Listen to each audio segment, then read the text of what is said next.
Hey everybody, this is Perch. How important is it for each issue to be written and produced as if it's somebody's first issue?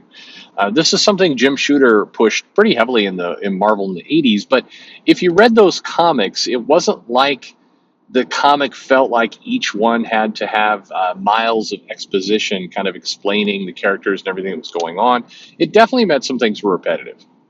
In particular, the X-Men and the Fantastic Four. I mean, how many times in Claremont's run did you read Wolverine's adamantium skeleton protects him from? Like, you knew all this if you'd read these issues, but they're reminding you this stuff constantly.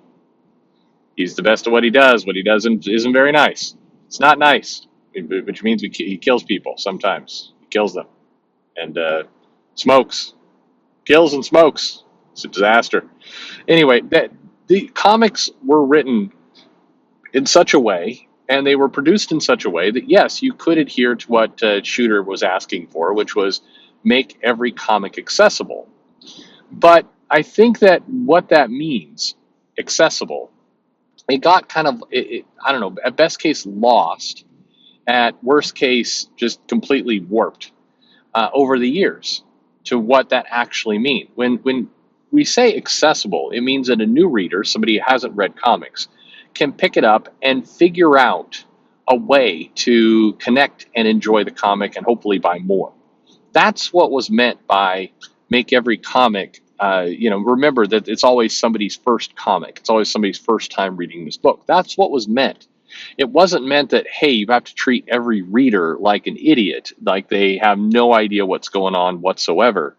It's just that this entire premise has been dumbed down quite a bit. And unfortunately, this statement, which is weird because I agree with Shooter's statement, but I think the statement has done a lot more damage than good. If we look at the long term with comics, we look at the last 30, 40 years. Because what once was accessible, what once was fairly easy, you could pick up a comic and you could more or less figure out where it's going, has turned into kind of the excuse that companies use to constantly relaunch books, or to say, comics with more than 12 issues get confusing for people and they don't know what to do. And so they kind of shut down. And that's why we've got to, constantly change. That's why we got to do more miniseries. That's why that's why it doesn't matter if the art team or the creative team just randomly switches around. It doesn't matter because it's always somebody's first issue. That logic has been used to make a lot of really terrible decisions. Decisions around how comics are produced, how they're written, kind of how decompressed storyline never really goes anywhere.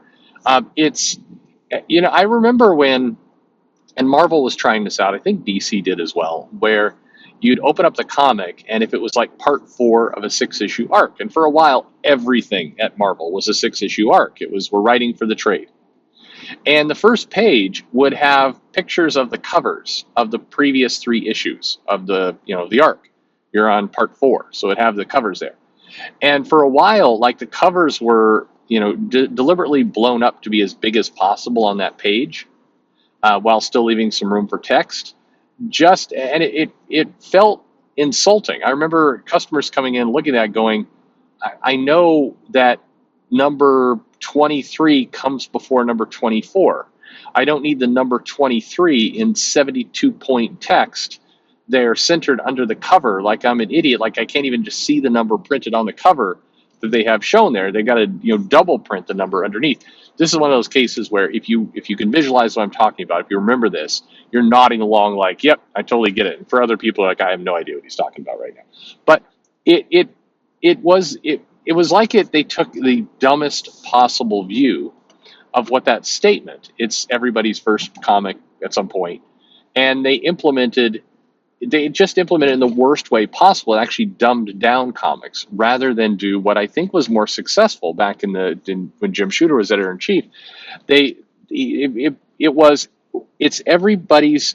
somebody's first comic. It's always somebody's first comic. Now see, I've gotten all tongue-tied with the sentence, but his statement implied that we need to do things to help connect the dots, not treat that first-time reader like a moron. And there's a huge difference between the two. In a lot of the cases, what would happen is that you'd have, basically And John Byrne and Claremont both, in their tenures as writers, were extremely good at just feeding in the power sets while the action was going on. Maybe Claremont has, they're right in the middle of an action. We're in the middle of an arc. And yet, despite that, he's like, Nightcrawler uses his teleporting ability to quickly move. And they're describing kind of the power. Obviously, you could just see it. But in that one little clip, if you're new to the comic, you immediately know what's going on. That stuff doesn't exist today. They don't do any of that today. Instead, it's they do these kind of silly, ridiculous little captions introducing the characters that try and cram in as much snark and ridiculousness, and kind of in some cases bypassing the core information you want to know. I mean, if it's the West Coast Avengers, and it's like, hey, here's Hawkeye, Kate version. They add in things like the better Hawkeye hates coffee, not hates coffee, runs on coffee, needs more rest, stressed right now. None of that stuff helps a first-time reader understand this character. Oh, she runs on coffee. Okay, cool. So what does this have to do with the fact that she's running around in a costume with a bow and arrow, leading the West Coast Avengers? That doesn't make any sense. The better Hawkeye? I'm a first-time reader. What? There's two Hawkeyes? What's going on? This is nonsense information. It's a huge difference between the two. And if you put them side by side, you see how this idea of, hey, we've got a lot of new readers coming in, and this is very much on Marvel's mind in particular right now, with Disney Plus bringing kind of new customers to the table, and the whole MCU. How do we properly harness that, and how do we make the most out of this this new relationship that we've got? All of this kind of stuff that's going on. Marvel is very aware that they've got new people checking out comics, but the way that they're capturing those people makes the comic as unappealing as humanly possible to them. What's funny is the approaches that they're using do not even fit. It doesn't even fit what people are getting in the movies. You just don't see the same approaches handled there.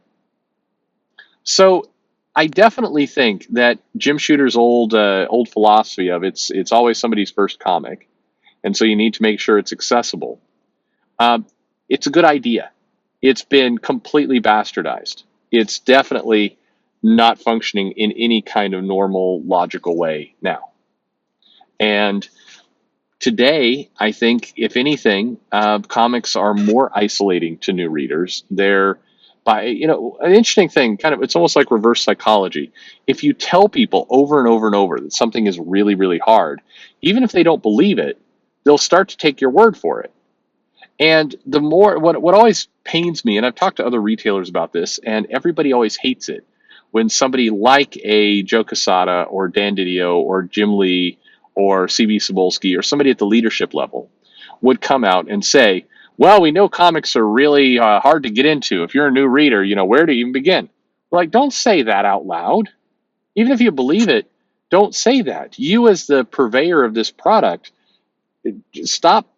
Don't throw that stuff out there. You should be doing the opposite. You as the comic maker, comic publisher, should be saying, no, it's actually super easy, barely an inconvenience. You can get into these comics no problem. In fact, here's 5 ways to do it. By just saying, it's like, well, we had to admit. I was seeing this interview with Dan Didio, and he's like, well, we had to admit that it was really, really difficult for people to, get into comics and understand where to begin. It's like, are you stupid? Why would you say that? 2, it's not that hard. But if you keep repeating this, eventually people are going to believe it. And now you have the comic news media, such as it is, regurgitating and parroting that stuff too. Don't say that. Instead, lead with confidence.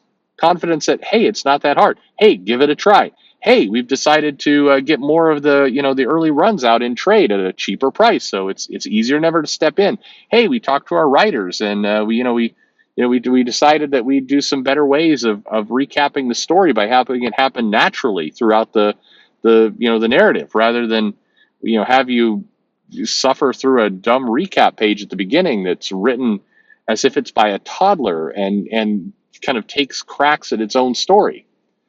One of the other funny parts is, Deadpool and Harley Quinn as breaking third wall type characters can insult the comic writer and can insult the comic itself as being stupid. John Byrne would do similar things with She-Hulk way back in the day. He would do bits where he'd talk about how the comic was whatever. It happened to be like, oh, here goes Byrne again, would say She-Hulk, and they're kind of being very self-deprecating. That works for a few characters. It doesn't work for all of them. And for God's sake, you should use that sparingly. You shouldn't constantly insult your own thing that you're putting out. Anyway, wacky thing. It was a good idea by Shooter. Terrible outcome, I think, is my conclusion there. But what about you? What do you think? First time readers, does it matter? How does it matter? Let me know in the comments below. Like and subscribe, and thanks for listening.